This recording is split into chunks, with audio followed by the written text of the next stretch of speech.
Hello, everyone. Just want to let you know as you file in, you are in the right place. We're going to get things going in about a minute from now as we allow some more time for everyone to get settled. Thanks for joining us.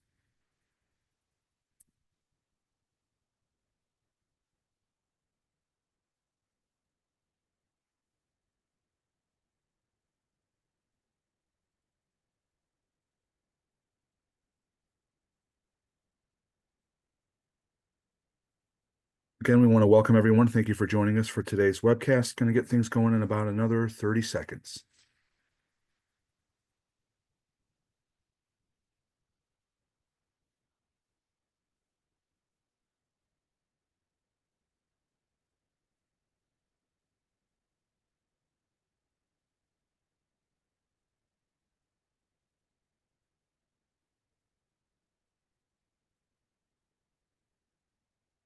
An official hello, everyone, and welcome to today's Safety and Health Magazine webcast, OSHA Training for General Industry, reviewing the elements for select topics, sponsored by J.J. Keller.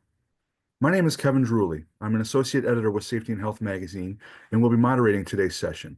Thanks for joining us. In a few minutes, we'll start our presentation, but first, let's review some preliminary items. The views of today's speakers and organizations are their own and may not necessarily reflect those of the National Safety Council or Safety and Health Magazine. Any mention of a commercial enterprise, product, or publication does not necessarily mean the council or magazine endorses those items. At the end of today's webcast, we'll conduct a question and answer session. To ask a question, simply click the Q&A button at the bottom of your screen, type your question, and click the send button. Feel free to ask your question at any time during the presentation. You don't have to wait for the question and answer session to begin. We'll try to answer as many questions as possible, but because of the large number of participants today, we might not get to every question. Any unanswered questions will be forwarded along to today's speakers. At the end of the webcast, you'll be asked to complete a brief evaluation survey, and we'll let you know more about that after the presentation. This webcast will be archived so you can access it after today's live event. To view this webcast and all of our past webcasts, please visit safetyandhealthmagazine.com/events. With that, let's go ahead and get started. Our speakers today are Rachel Krupsak and Joe Proul, who both serve J.J. Keller as environmental, health, and safety editors. Rachel has expertise in topics including hazard communication, OSHA training requirements, and hearing conservation. Her duties include answering compliance questions from EHS professionals, editing 2 manuals, and creating content for online solutions, webinars, training materials, and handbooks. Before joining the J.J. Keller editorial team last year, Joe worked in prominent roles in the manufacturing sector and higher education. He's a certified safety professional and Six Sigma black belt. Again, we thank you all for tuning into this presentation. Rachel, whenever you're ready, go ahead and take it away. All right, thank you, Kevin, and thank you everyone for joining us today. We're glad to have you here. Today's webcast is sponsored by J.J. Keller Training. J.J. Keller Training Solutions cover a broad range of topics and are available in a variety of formats: training on demand, DVD, streaming video, and video books to help you meet your needs. Backed by regulatory experts and using the latest techniques and technology, our training solutions give your employees the proper instruction they need. So, on behalf of our sponsors, thanks for joining us today. So, safety training is one of the most challenging areas for any environmental health and safety or EHS professional. It can be difficult to determine what OSHA requires, where to find those requirements, and how much time to spend on training. We hope to answer some of those questions today. Now, first, we will show you where to find OSHA training regulations for general industry. Then, we're going to explore the risks of noncompliance. And finally, we will discuss 7 key general industry training topics as you see here on the slide. And for each of these topics, we'll go over who needs training and provide an overview of the required training elements. Now, one thing I'd like to clarify is the term general industry. We often get a lot of questions on who that applies to. So essentially, if you're not in construction, agriculture, or maritime, you're considered general industry. So that's really a big umbrella. And it includes industries like manufacturing, healthcare, retail, hospitality, office settings, and many, many more. So there's no one size fits all regulation in OSHA when it comes to training. The training requirements are kind of scattered throughout the regulation. So many OSHA standards include explicit safety and health training requirements. Some of these will say that they require training or instruction, and others require adequate or effective training or instruction. and others yet require training in a manner or in language that's understandable to employees. But regardless of that precise regulatory language, these requirements reflect OSHA's belief that training is an essential part of every employer's safety and health program. Now, before we dive in, we would like to take a quick poll. We'd like to know what you find most confusing about OSHA's training requirements. So we've listed some options here on the slide. So maybe it's determining what topics OSHA requires training on, where to find training requirements, which regulations require annual training, how much training is needed, or maybe it's something else or even a combination of these things. So select your answer and let us know, and we'll go over the results here in just a minute or two. Now, Joe and I have answered our fair share of training questions, and we know there's a lot of common themes. So we're really curious about what you have to say. Now, one thing I'd like to mention as far as a time limit on training, we do get that question quite a bit is, what does OSHA say? How much time do you have to spend on training? Well, they really don't, in most regulations, probably almost all of them, don't have a number of hours. Now, I know the HAZWOPER standard does mention a specific number of hours depending on the employee's role, but that's really the only one that comes to mind. So if we can look at our results here now and see what people have said. So it looks like most people are saying that which ones require annual training is the biggest hurdle. How much training is needed, about 25%. Determining what topics OSHA requires training on is about 22%. Where to find the training requirements, 14%, and other at 10%. So that's great. Thank you for participating.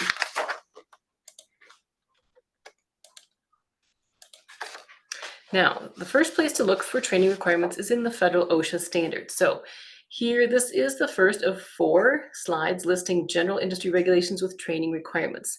So you may fall under any number of these regulations.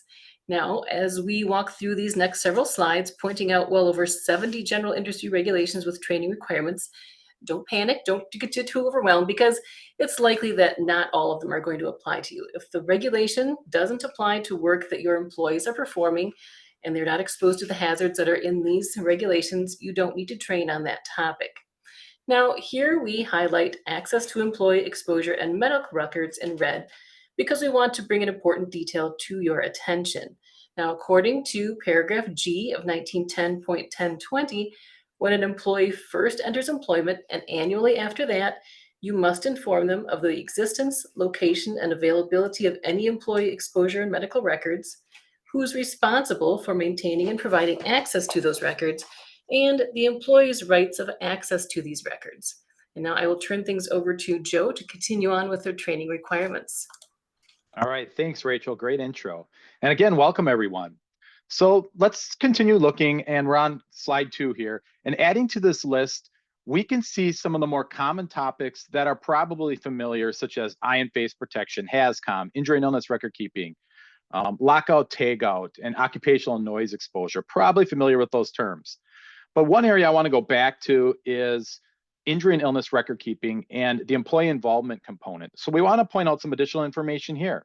So the most well-known requirement here is the fact that we have to keep records of employee injury and illnesses. But what you may not know is that the regulation also says we have to inform our employees about certain things. And what are those things? One, how are they to report a work-related injury or illness to you? We have to train them on that. What your reasonable procedure is for reporting work-related injury and illnesses, letting the employees know that they do have the right to report work-related injury and illnesses, and most importantly, letting the employees know that you as the employer are prohibited in the OSHA regulations from firing or in any manner discriminating against employees for reporting those work-related injuries and illnesses.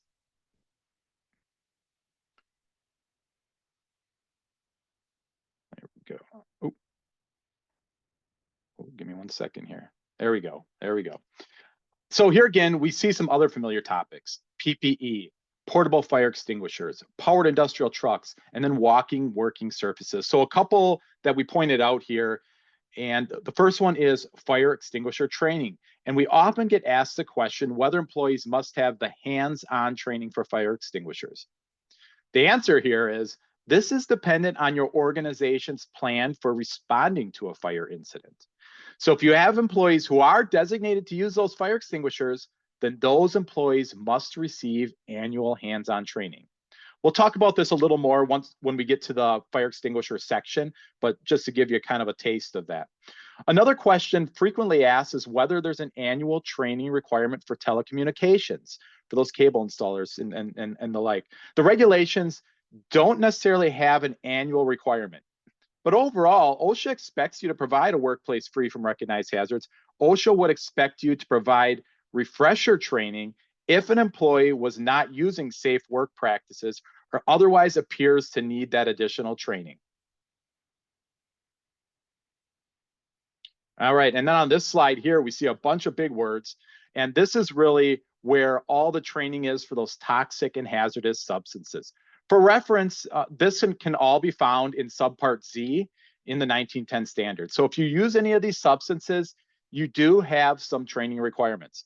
Two common ones I want to point out: asbestos, a common term we're all familiar with, and then respirable crystalline silica. So two components that are very important. So asbestos training is one I want to talk about here a second.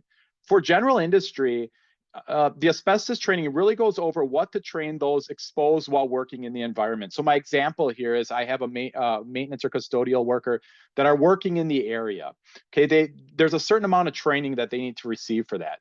Now, if I'm doing construction, so as we know, if we disrupt asbestos, it becomes quite a major hazard. So the asbestos construction standard is much more in depth and has different levels of training depending on what you are doing with the asbestos. So here's probably what's on your mind right now. What happens if I don't complete the training or do the training like I'm supposed to and I'm non-compliant?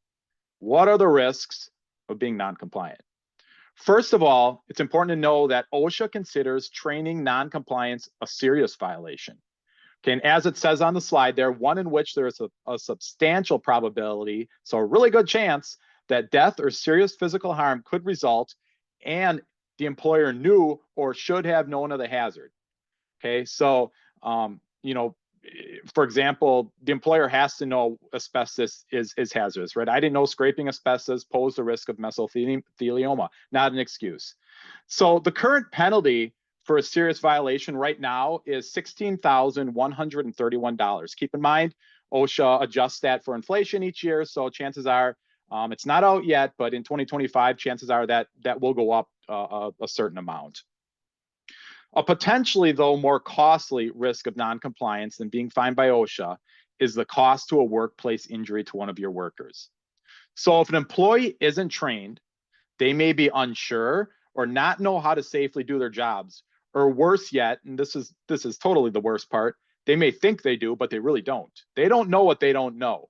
So the cost of workplace injuries, illnesses, fatalities can potentially outweigh these OSHA fines very quickly. So we need to consider two types of costs: direct costs and indirect costs. And kind of in a nutshell, those direct costs, it's follow the bills. It's your medical bills, maybe repairing damaged equipment. Maybe there's some product losses, other rehabilitation costs, or even costs to train replacement workers. Then those indirect costs are things like your work comp premiums. Okay, they're impacted because of the injury, but not necessarily directly to that one injury. Maybe lost business contracts due to delays. Decreased morale and productivity. I see people getting hurt. My coworker, that's going to change my thoughts maybe a little bit about my job. And then, of course, reputation in the community and the industry. And with that, I'm going to hand it back to Rachel to talk about our first topic. All right, thanks, Joe. So first, we are going to start off with bloodborne pathogens. And the regulation says that all employees with occupational exposure to bloodborne pathogens must be trained. So what constitutes occupational exposure? Well, this is defined in the regulations as reasonably anticipated skin, eye, mucous membrane, or parenteral contact with blood or other potentially infectious materials, OPIM, that may result from the performance of an employee's duties. Now, most of us immediately think of healthcare, which of course does fit that definition, but this could encompass a variety of jobs that you may not have considered. So think about people like first aiders, housekeepers, maintenance workers, security personnel. Now, these are just a few roles that may have occupational exposure. So anyone who's in a role who's expected to respond to an injury or clean up blood or OPIM has occupational exposure by definition. Employees must be trained prior to initial exposure. at least annually after that, and when there are changes to tasks or procedures that may affect their occupational exposure. Now, this is one regulation that has quite a list of topics that must be covered during training. So, first, employees must have access to a copy of the bloodborne pathogens standard, which is 1910.1030, and an explanation of its contents. A qualified trainer must provide a general explanation of the epidemiology and symptoms of bloodborne diseases, as well as explanations on the following, which is how bloodborne pathogens are transmitted, how your exposure control plan, and how employees can get a copy of it. The appropriate methods for recognizing tasks and other activities that may involve exposure to blood and other potentially infectious materials, and the use and limitations of methods that will prevent or reduce exposure, including appropriate engineering practices, work practices, and personal protective equipment, or PPE. Explanations also must be given on the basis for selection of PPE, the procedures to follow if an exposure incident occurs. This would include the method of reporting that incident and the medical follow-up that will be made available, and the signs and labels and or the color coding required in paragraph G1 of the standard, and these relate to communicating hazards to employees. Joe? Thanks, Rachel. So let's start with supplying information to our workers on our PPE. We need to tell them the different types of PPE we have available, how to properly use it, where it's located, how to properly remove it, the decontamination process, and then of course the proper disposal of the PPE itself all needs to be included. Secondly, for those workers who are deemed to be exposed to bloodborne pathogens in their day-to-day work, the standard tells us they must be offered by the employer the hepatitis B vaccine, and this is at no cost to them. But in addition to that, we also need to explain to them information about the hepatitis B vaccine, including how effective it is, the safety components, how it's administered, and the benefits of receiving that vaccination. Now, something interesting, some of you may have noticed this, as of the late 90s, early 2000s, most states require the HPV vaccine in school-age children in their state policies. So, I mean, they can not do it, but so we're seeing more employees already with that vaccine. So that is helpful to the employer when it comes to this point. In addition, we also need to discuss some of those communication processes. So for example, the appropriate action to take if there is an exposure and the person to contact in an emergency. We also need to explain to the employees what the post-exposure evaluation and follow-up process and procedure is. Again, doing this on the front end, so if something does happen, they're prepared to act. All right, additionally, if you do have employees that work in laboratories or production facilities with HIV or hepatitis B, there are some additional requirements.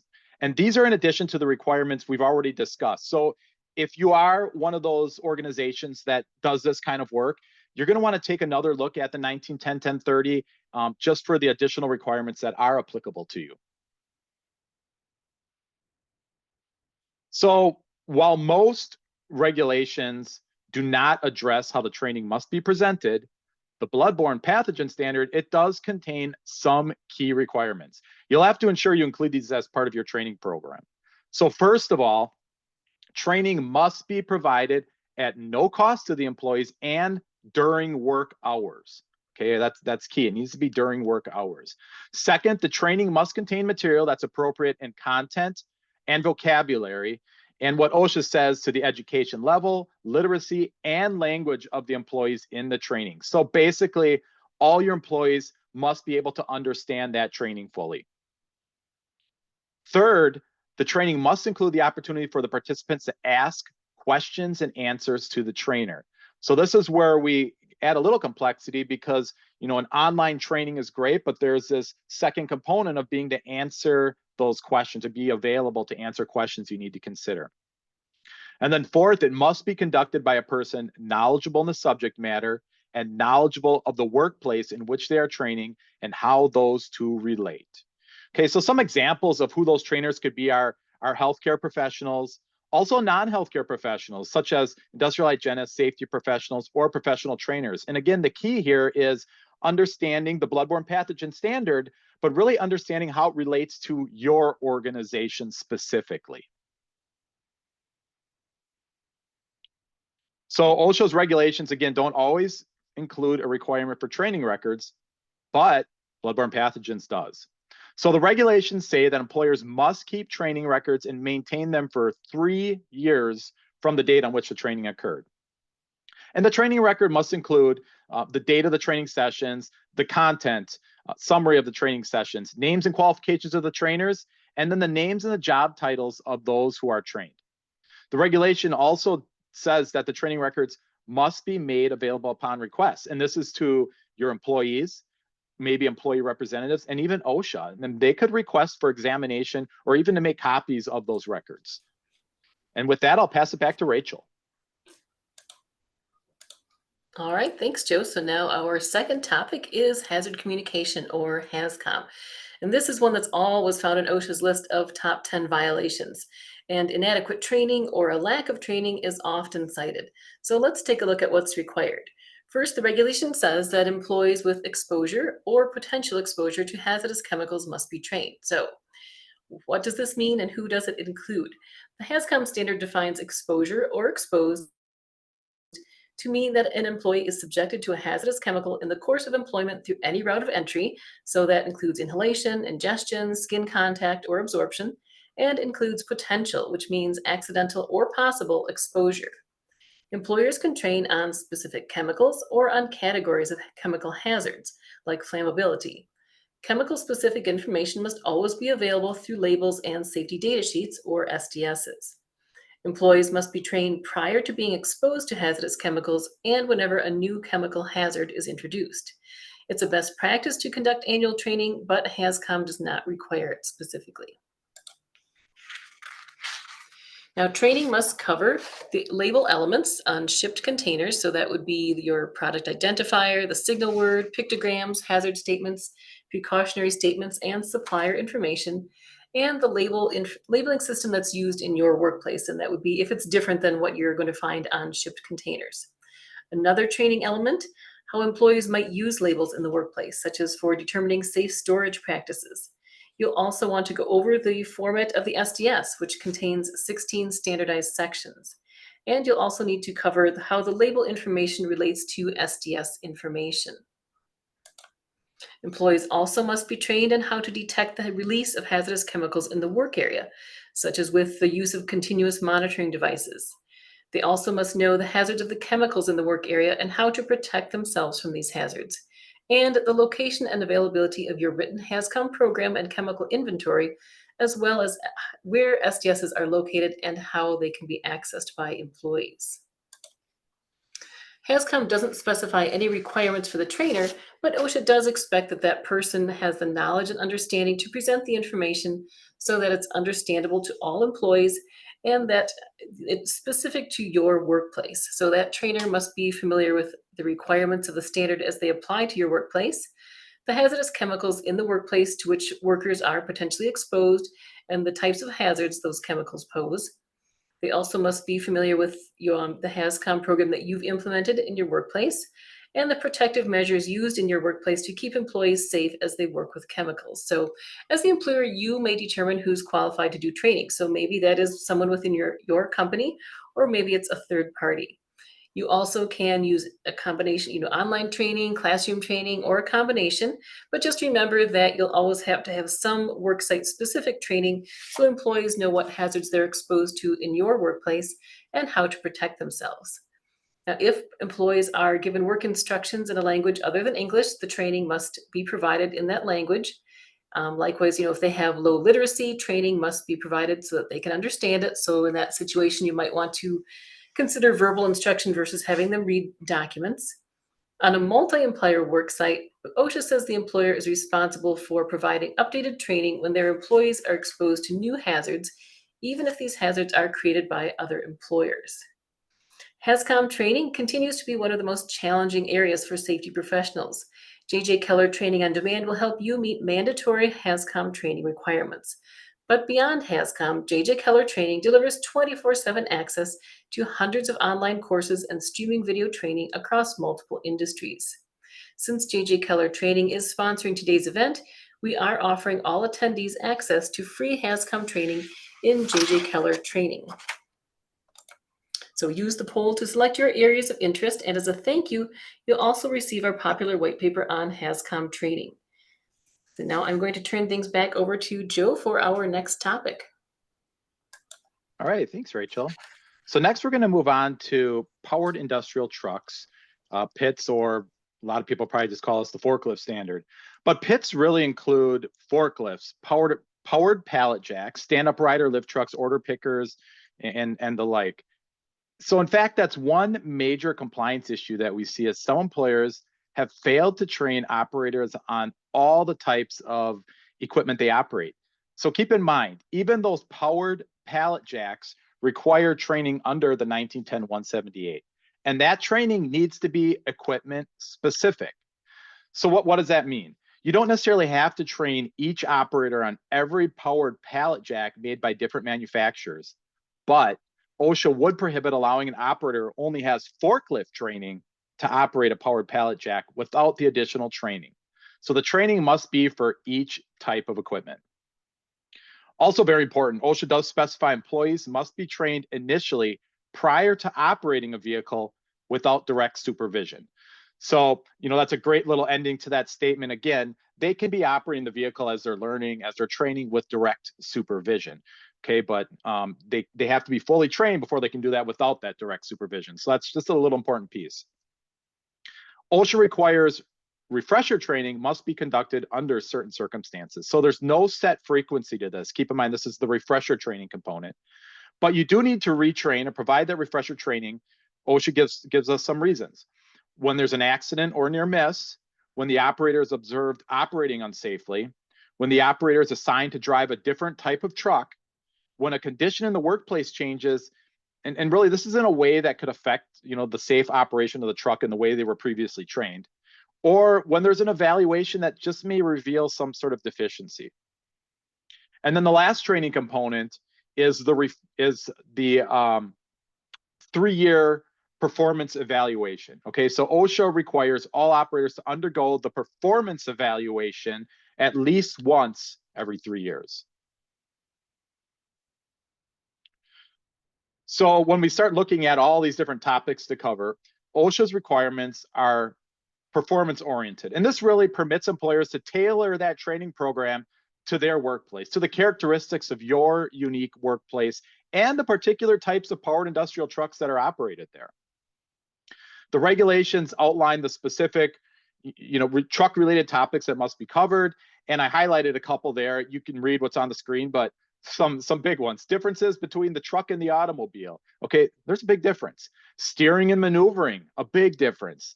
And then vehicle stability. So, you could see all the wide variety, but those are some of the components that must be talked about within that training.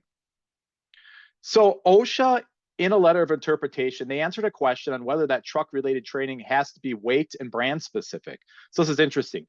OSHA said that training isn't based on weight or brand, but instead on whether the trucks an employee may operate differ with respect to any one or more of the truck related topics outlined in the standard. So a couple good examples here. One is some forklifts have differing pedals. So some have a single accelerator pedal with a hand control that you can adjust from forward to reverse. I've also driven forklifts that have had the forward and reverse on the same pedal. I don't like those at all. I don't know if they still make those, but I've had those before. Another example of that is some forklifts have the side shift on the mast. Okay, that is a different piece of equipment. That's a different type of piece of equipment, and that has to be trained for those workers. So the next component is those workplace specific topics. And this covers things like those surface conditions, types of ramps and slopes, the types of load and the stability of the loads, which can differ. How much pedestrian traffic is in different locations? What about the size of the aisles? And then of course, am I in any hazardous locations? Now, one question that really comes up here is, what if my forklift operators, they work in multiple facilities? So I'm going from, one building to the next. OSHA had another letter of interpretation discussing this. And what OSHA said here was they use the term significantly different with regards to the workplace specific topics. So you're probably saying, well, what does that mean? Well, if what we see above is not significantly different, no additional location-specific training would be needed. So for example, when all the employer facilities have substantially similar ramps or narrow aisles, no additional training would be required. However, if there are different loads in these different buildings and maybe they significantly differ in what the load is, the composition of that load, or the stability of the load, now there's some additional training requirements we have to go over for those workers. So I kind of stated previously, not all regulations have requirements for conducting training, but here again, powered industrial truck is one of those standards that does. So according to the regulations, training must consist of a combination of formal instruction, and this is things like this is where your lectures, your discussions, or the interactive computer learning components really apply. Then there's practical training requirements, and this is demonstrations, maybe performed by the trainer, or practice exercises performed by the trainee. And then, of course, is that evaluation of the operator's performance. So this is when the operator goes out and looks over that truck, starts it up, and does some sort of task with that truck to show that they're competent in operating that machine. Now, the regulations also address what they call duplicative pit training. So there's no need to do additional training for a person if they've already received it. However, it does require that they were trained on the appropriate types of equipment and working conditions that are encountered in your workplace. And the operator has been evaluated and found to be competent to operate that truck safely. So there are some caveats there, but you can get around that duplicative type training. So what about those trainer qualifications? Always a question we get asked. And the regulation says only that the trainer must have the knowledge, training, and experience necessary to conduct the training. And OSHA has said they left this intentionally performance-oriented. They believe that the necessary qualifications really could be obtained in a variety of ways. The first way is really through that year of operating, powered industrial trucks and the knowledge of safe practices and OSHA regulations, pertaining to the operations in your workplace. Another component is really going to a train the trainer or a similar course. Here again, now we can get all sorts of great training on all different subjects that really help us become that great trainer. And then third is really a combination of those two. So, having that great experience and then having some of that formal training, mesh those two together, you got a great trainer on your hands. The only specific criteria OSHA lays out, and this was found in a 2003 letter of interpretation, it says that the trainer must have at some point operated the type of equipment they're training on. Okay, and this is really so they can provide adequate instruction to the trainees on how the equipment works, feels, etc. In other words, a worker may not simply just watch a training video and know the OSHA regulation inside and out. They need to have also experienced and been on that piece of equipment and understand what it means to control that piece of equipment. So something to remember, you, the employer, are left really to designate that someone you feel comfortable to be the trainer. Things to consider, questions to ask. Can this person convey the safe operation principles in an understandable way and ensure that operators do, in fact, have the proper skill and knowledge before signing off on those certifications? And one way I tell employers when they say, well, how do we know that? Pretend you have to explain yourself to an OSHA compliance officer. They say, why is this person your forklift trainer? What would you say to them to show that they're the knowledgeable, trained person who could do that for you?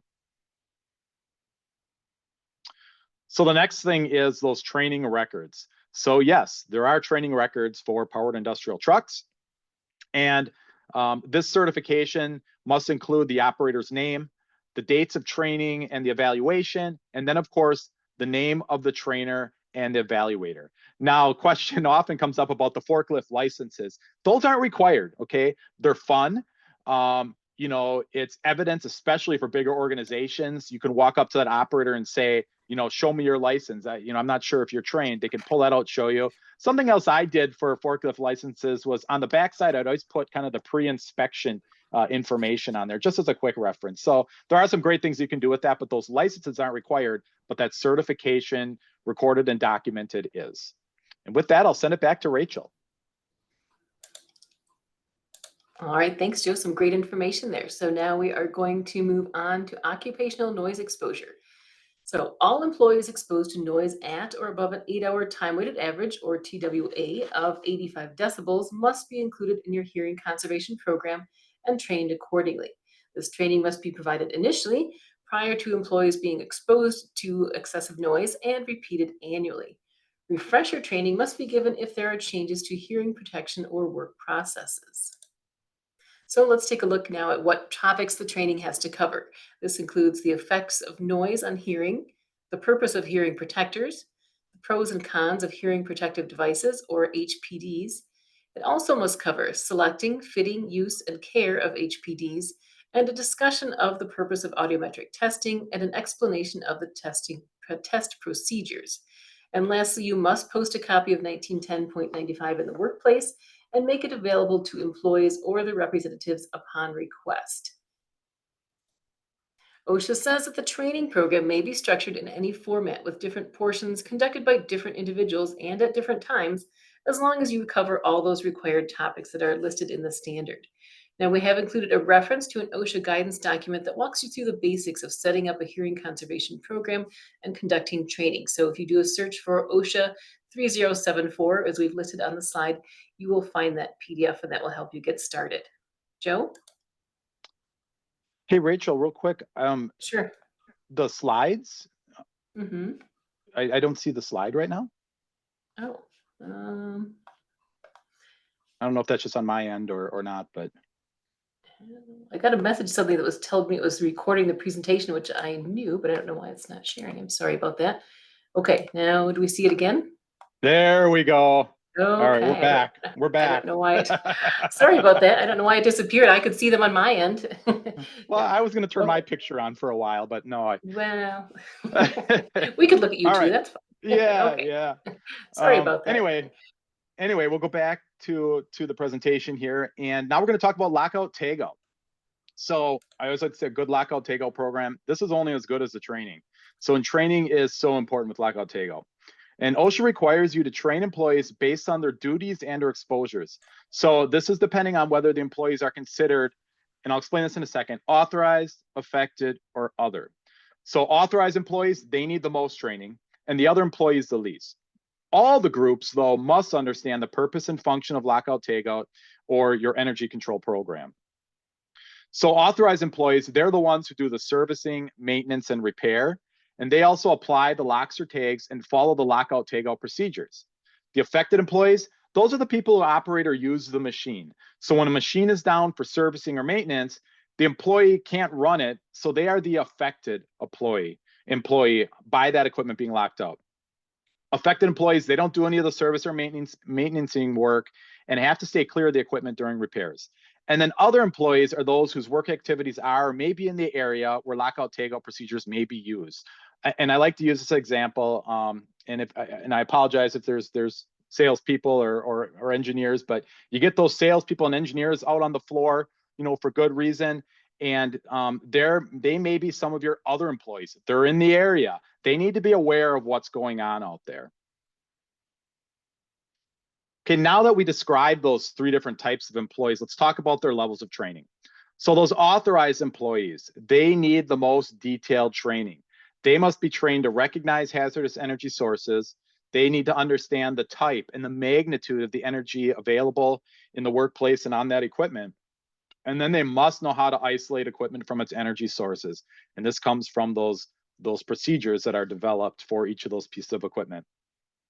And then affected employees, they should be trained to recognize machines malfunctioning and then how to report the problem to authorized employees. Other employees, they must be instructed about the lockout tagout procedure and about the fact that they are prohibited from attempts to restart or re-energize machines or equipment which are locked or tagged out. So when lockout tagout is used, authorized, affected, and other employees must also be trained on the following limitations of tags. So tags are essentially warning devices, and they don't provide the same physical restraint that a lock does. Tags are not to be removed without permission of the authorized person responsible for them. They should never be bypassed, ignored, or otherwise defeated in any way. And something to think about is they sometimes kind of evoke that false sense of security. So we need to be a little more cautious with tags. So employees must also be instructed that with tags, they need to be legible and understandable by all authorized, affected, and those other employees in order to be effective themselves. They need to be made of materials which will withstand the environmental conditions encountered in the workplace. And then they need to be securely attached to those energy isolating devices. And this is so they can't be inadvertently or accidentally detached during use. So if I need to lock something out quick, this is kind of a goofy example, but I can't just use a piece of note paper and scotch tape it to the piece of equipment.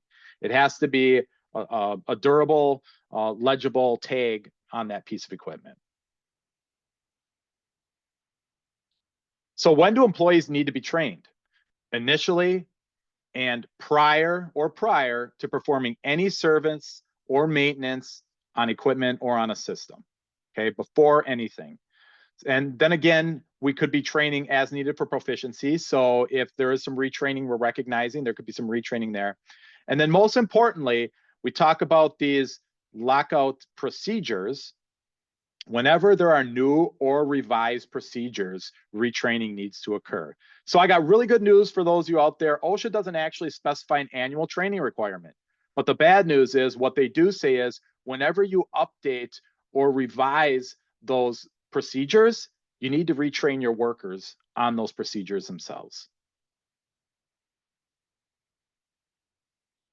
So the lockout tagout standard does, require training documentation. Specifically, the regulation says you must certify that employee training has been accomplished and is being kept up to date. So that certification, kind of standard, must contain the employee's name and the dates of training. And with that, we'll go back to Rachel. All right, so our next topic is walking working surfaces. You must train employees who use personal fall protection systems. So that includes fall arrest, travel restraint, and positioning devices. And you also must train employees who use equipment such as ladders of all types, ladder safety systems, portable guardrails, designated areas, scaffolds, safety net systems, and rope descent systems. Now, a question we often get is what's considered a designated area? What does that mean? So in 1910.21, which is part of the Walking Working Surfaces Standard, that means a distinct portion of a walking working surface delineated by a warning line in which employees may perform work without additional fall protection. Employees must be trained before initially being assigned to a job where they may be exposed to a fall hazard. And they must be retrained when you observe that they don't have the understanding or the skills to safely perform their job, or if there are changes in the workplace or their fall protection systems or equipment that would require retraining. The regulations say that training must be provided in a manner that the employee understands. It also must be conducted by a qualified person. So, how does OSHA define qualified person? Now, the regulation defines this as a person who has a degree, certificate, or professional standing, or someone who has extensive knowledge, training, and experience to solve or resolve problems relating to the subject matter. So, for example, how to use personal fall protection, the work, such as working on a roof, or the project. Trainers don't have to have a degree if they have that necessary knowledge, training, and experience to be qualified to train. Now, there are a number of topics that you have to cover in your training. This includes the nature of the fall hazards in the work area, how to recognize fall hazards in the work area and how to minimize them, procedures for fall protection systems, the correct use of fall protection systems and equipment, and this includes, but is not limited to, the proper hookup, anchoring, and tie-off techniques, and the methods of equipment inspection and storage as specified by the manufacturer. And you also have to cover how to inspect and store personal fall protection systems and equipment. Joe, back to you. All right, thanks, Rachel. So now let's talk about portable fire extinguishers. So as we alluded to earlier, fire extinguishers can be placed in facilities for various reasons, and that could have been because of building code requirements in your area, insurance recommendations when the building was going up, various other reasons. Not necessarily for employee use. But if you do have employee or portable fire extinguishers for employee use, or you've designated certain employees to use that firefighting equipment as part of your emergency action plan, those employees then must be trained on how to use those fire extinguishers. Okay, however, you do not need to provide that training in following situations. And OSHA tells us, one, if you in your plans require total evacuation of employees from the workplace immediately when that alarm sounds. So in this case, no one is authorized to use the available portable fire extinguishers, or those fire extinguishers aren't provided. So while you do not have to provide fire extinguisher training in this case, you do have to establish an emergency action plan or fire prevention plan. Second situation, you do keep portable fire extinguishers in the workplace, but do not want employees fighting fires and therefore evacuate them to safety. Again, you don't have to provide any fire extinguisher training then. However, here again, you do have to establish that in your emergency action plan and fire prevention plan. And in this case, though, in this case, you do, as a employer, as a business owner, you do have to maintain, inspect, and provide for the testing requirements found in the 1910-157. So as far as when to train, the regulations require employees to be trained upon initial employment and then at least annually thereafter. So if you do have that training requirement, initial and annually thereafter. So hands-on training. Hands-on training is required for all employees who are expected and are designated to use fire extinguishers in the event of an emergency. So in addition, you must provide the educational program, and that familiarizes employees with the general principles of fire extinguisher use and fighting fires and the hazards involved with what we call the incipient stage of firefighting. So in another letter of interpretation, OSHA clarified some of this information. This one was from 1986. It says, in meeting the requirements of the standard, you may provide educational materials without classroom instruction through the use of employee notice campaigns, using instruction sheets, flyers, or similar types of programs, or provide that on-site training which exposes employees to the actual feeling of firefighting by simulated fires for employee training. So they give you kind of a wide variety of ways to achieve this training. The letter also says that employers must understand that when they permit employees to fight those workplace fires, they must make sure that the employees know whatever is necessary to ensure their safety. So definitely in light of that, you have some leeway to determine what to include in your training, but you'll definitely want to address the types of fires that employees may encounter in your workplace, as well as that safe extinguisher use. So as far as that safe extinguisher use, the first step is for employees to evaluate whether the fire can be put out using that portable fire extinguisher. They need to understand what that means, and only that trained employee should make that determination. So instruct your employees to know the types of materials that are burning, ensure they're using the correct type of extinguisher, consider the possible danger posed from hazardous or flammable materials, make sure they always have an unobstructed route away from the fire, and then if they end up, they're going to use that fire extinguisher, understand the process. And the simplest way is that PASS method: pull, aim, squeeze, and sweep. And then I'm going to pass it back to Rachel. All right, thank you. I see it momentarily tried to throw me out of my slides again, but we are back. Okay, so what about temporary workers? So OSHA says that both the host employer and the staffing agency are responsible for ensuring that temporary employees are properly trained. However, the employers may jointly review the task assignments and job hazards to determine a division of compliance responsibilities. But typically, the staffing agency provides generic safety training, and the host employer provides site-specific training. Now, OSHA does have a number of temporary worker initiative or TWI bulletins, and we've listed those here on the slide, and they pertain to specific topics. So they address what the staffing agency and the host employer can do to provide safety and health training to temporary workers. They don't create any new requirements, but they do provide guidance that you might find helpful. So you may wish to take a look at these if you have temporary workers. Additionally, when we think about workplace training, some of you may be in a state plan state. State plan states must have standards that are at least as effective as federal OSHA, but some have additional or more stringent regulations. So many of these states do adopt federal OSHA rules as is, but this is not necessarily always the case. So if you are in one of these state plan states, you'll want to just double check and see if you have any additional requirements for training. Now here we want to point out a helpful reference from OSHA that includes all the training requirements in OSHA standards. So this does include general industry, construction, agriculture, and maritime, and you can find this on their website, which we have listed here. But we do want to have a note of caution though, because it was published in 2015, so it does not include regulatory activity after that date. So as an example, you're not going to find walking working surfaces training requirements. So, if you do refer to it, and it's definitely handy, but just double check, the regulation on OSHA's website to ensure that there haven't been any changes since this was published. So today we have covered 7 topics with training requirements found in the regulations. And I know we have covered a lot of ground, but we really hope you've taken away a better understanding of some of OSHA's requirements. And we have directed you to regulations, temporary worker initiative bulletins, and some other guidance that should support your compliance efforts. And now, Joe, back to you. All right, thanks, Rachel. So before we move on to questions, I'd like to once again thank our webcast sponsor, JJ Keller Training. So whatever your company's needs, JJ Keller Training can help with 24/7 access to hundreds of online courses and streaming video training across multiple industries. Today, we're offering today's attendees free powered industrial truck training in JJ Keller Training. So you can use the poll to select your areas of interest. And as a thank you, you'll also receive our popular white paper on powered industrial truck training. So now I think we're ready to take questions. Kevin, I'm going to hand it back to you. All right, excellent. Thank you very much, and a great job to you, Rachel and Joe. We appreciate you sharing your insights and your expertise.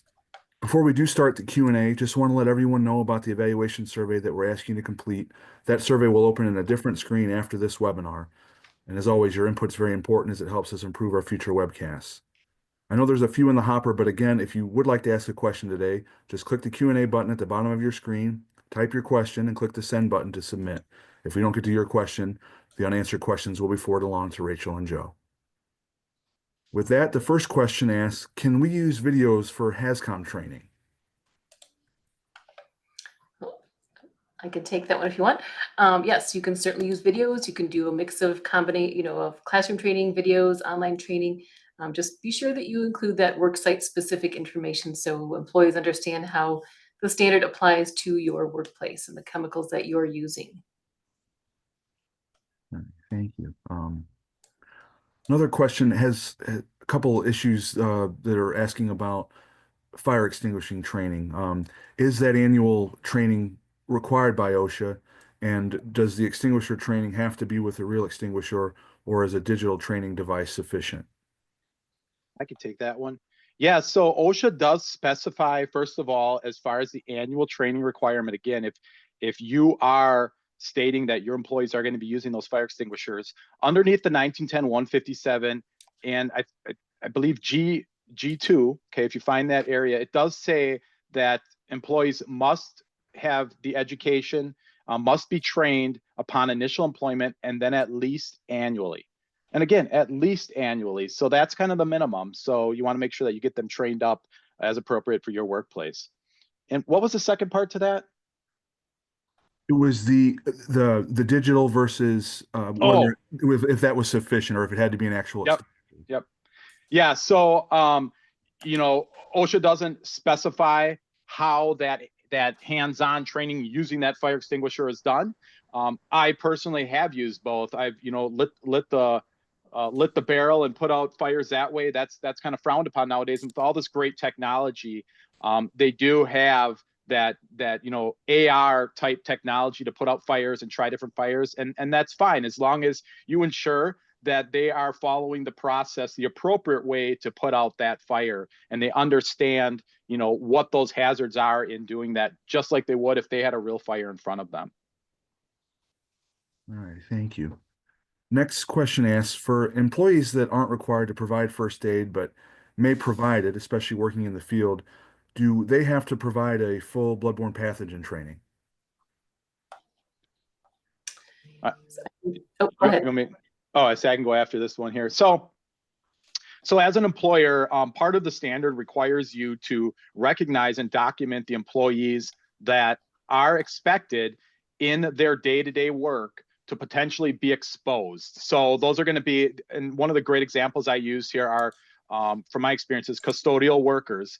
And they are the people who would clean up the, different types of spills or cleaning restrooms or different things like that. I know for a fact as an employer, they potentially are going to be exposed to those, bodily fluids and different things. So, they would be required to have that understanding. But now if I have somebody who is, walking through the shop and one of their buddies gets hurt and they go over to help out, no, because they do not necessarily need that, because they are not, as the employer, as a worker in that organization, they're not expected to be exposed to that daily. So that's a case of best practice. In my experience, I provided that general awareness training to all workers, but best practice would be to provide, some training to those workers. But again, you're going to indicate in your program who those people are and provide them the training that's required of the standard to those people. Next question asks, are all organizations required to have a fire protection plan?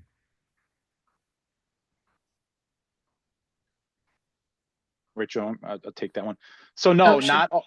Oh, so yeah, not all organizations. So again, the standard does specify, and there are some specific regulations that will tie into that. So for example, if I'm an organization that has a lot of flammable liquids or things like that, then you are required to have that fire prevention plan. So there are certain regulations that indicate it is required. But here again, it's a practice that's more commonly used as a emergency preparedness, emergency planning. Keep in mind, outside of OSHA, that when it comes to fire prevention and fire safety and being prepared for fires, I don't want to leave out the fact that your local authority having jurisdictions, your local fire departments, your local municipal codes, who commonly use the NFPA requirements or the International Fire Code requirements, may have additional requirements for you. So outside of what OSHA specifically says, when these types of questions come up, I always recommend to people, reach out to your authority having jurisdiction in your location, most likely your fire marshal, and check with them. Are there additional things I need to take into account here to be compliant also with my local and municipal codes? Next question asks, do all administrative staff need to complete powered industrial truck training even if they don't operate forklifts? So I can nab that again. Oh, sure. Yep. Oh, sorry, Rachel. It's okay. Okay.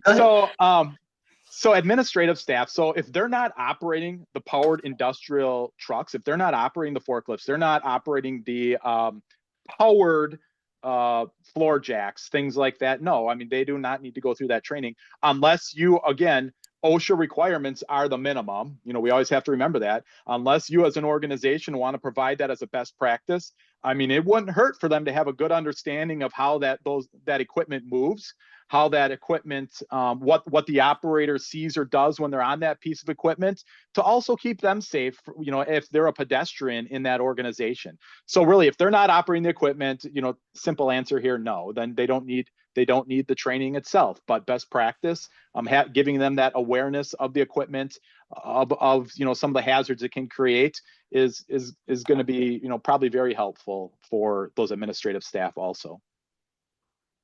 Next one asks, how long do I have to retain records for employee training? I can jump on that one.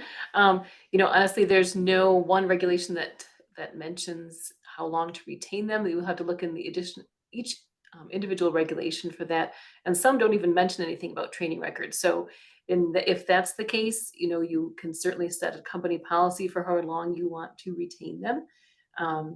You could a lot of times they'll have 1 or 2 years past the employee's leave date, something like that. But that certainly, if there's no mention of it in the regulations, which there may not be, you can set your own policy for that. I'm going to add to that too, Rachel. Sure. Again, something I like to tell employers is, if the worst happens, well, this isn't the worst, but maybe some of you it is. OSHA compliance officer shows up at your door for a specific reason, and they say, say it's Rachel. Rachel, I need to see your training records for, topic B. And you're like, well, I did the training. I don't have any records of it. You really have no evidence of the fact you did that training. So keeping records of training is the evidence of the fact, is the proof that you did do that training. So, it's a great best practice. But on the flip side to that, of course, those are records. So you would want to have a company policy that limits, how long you may keep those records then too, if it's not required. Well, thank you. Unfortunately, we have run out of time today. Sorry that we didn't get to everyone's questions, but again, all of today's unanswered questions will be forwarded along to our speakers. And once again, we hope that you take the time to fill out that forthcoming evaluation survey and give us your feedback. With that, we end today's Safety and Health Magazine webcast. We'd like to thank Rachel Krupsak, Joe Pruill, everyone at JJ Keller, and all of you who listened in. Thanks and have a great day.